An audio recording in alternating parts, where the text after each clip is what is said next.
परळीमध्ये मृत महादेव मुंडेंच्या दोन्ही मुलांना मारहाण, 2 अज्ञातांच्या विरोधात गुन्हा दाखल। वाल्मिक कराडच्या मुलांकडून आमच्या कुटुंबियांच्या जीविताला धोका, ज्ञानेश्वरी मुंडेंचा आरोप। पोलीस अधीक्षकांना सुरक्षेसाठी अर्ज। फरार आरोपी कृष्णा आंधळे 3 वेळा गावी येऊन गेला, आमच्या जीवाला धोका। कृष्णा आंधळेला अटक करा। सरपंच संतोष देशमुख हत्या प्रकरणी धनंजय देशमुखांचा धक्कादायक खुलासा, 6 महिन्यांमध्ये मिळालेली माहिती सीआयडीला दिली। किल्ले शिवनेरीवरील कार्यक्रमादरम्यान भाजपच्या आशा बुचकेंकडून सुनेत्रा पवारांचा अपमान, सुनेत्रा पवारांना धक्का दिल्यासह शरद सोनवणेंकडून माईक हिसकावल्याचा व्हिडिओ व्हायरल। बुचकेंच्या वर्तवणुकीमुळे फडणवीसांचीही नाराजी। रोहित पवारांकडून केंद्रीय उड्डाण मंत्री राममोहन नायडू यांच्या राजीनाम्याची मागणी, नायडूंच्या टीडीपी पक्षाशी संबंधित नेत्याकडून बीएसआर कंपनीला कर्ज घेतल्याचा आरोप, तर राजकीय दृष्टीनं आरोप होत असल्याचं टीडीपीचं स्पष्टीकरण। राष्ट्रवादीच्या विलीनीकरणाची सुनील तटकरेंना पूर्वकल्पना होती। 16 जानेवारीला तटकरे अजितदादा आणि सुळेंना भेटले होते। बैठकीत दादांनीच तटकरेंना विलीनीकरणाची कल्पना दिली होती, सूत्रांची माहिती। विलीनीकरणानंतर पक्षाची जबाबदारी अजित पवारांना देऊन शरद पवार राजकारणातून अलिप्त होणार होते, मात्र पवारांनी पुन्हा राज्यसभेवर जाण्याचा दादांचा आग्रह होता, सूत्रांची माहिती।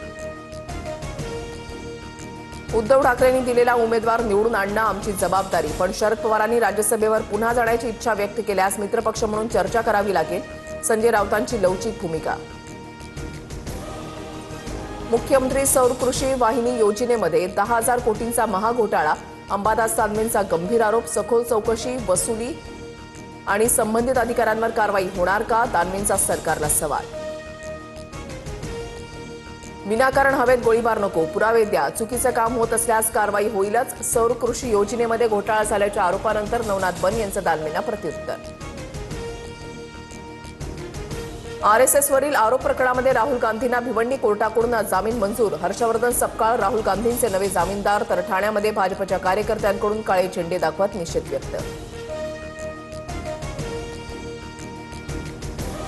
मंत्री दादा भुसेंकडून संजय राऊतांच्या विरोधातील अब्रू नुकसानीचा खटला मागे, 178 कोटींच्या घोटाळ्याच्या आरोपांवरून राऊतांची माफी, भाजपत गेलेल्या अद्वै हिरेंवर खापर फोडलं। सरपंच प्रशासक म्हणून कारभार पाहणार, मुदत संपणाऱ्या ग्रामपंचायतींसाठी राज्य सरकारचा मोठा निर्णय, 28 फेब्रुवारीपर्यंत मुदत संपणाऱ्या ग्रामपंचायतींसाठीच निर्णय लागू राहणार। रत्नागिरीच्या लांजा तालुक्यासह नाशिकच्या सटाण्यामध्ये अवकाळी पावसाची हजेरी, उन्हाळ्याच्या तोंडावर हवामानामध्ये मोठा बदल, 23 फेब्रुवारीनंतर विदर्भ, मराठवाड्यासह मध्य महाराष्ट्रामध्ये पावसाची शक्यता।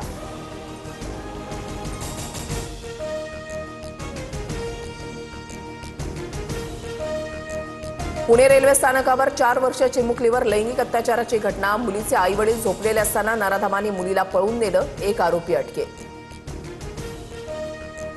बदलापुरात गरीब महिलांना आमिष दाखवून अंडाशय तस्करी करणाऱ्या 3 महिलांना अटक, मुख्य सूत्रधार महिलेच्या घरातून संशयास्पद इंजेक्शन आणि कागदपत्र जप्त, वैद्यकीय अधिकाऱ्यांशी संपर्क साधल्यानंतर प्रकार उघडकीस।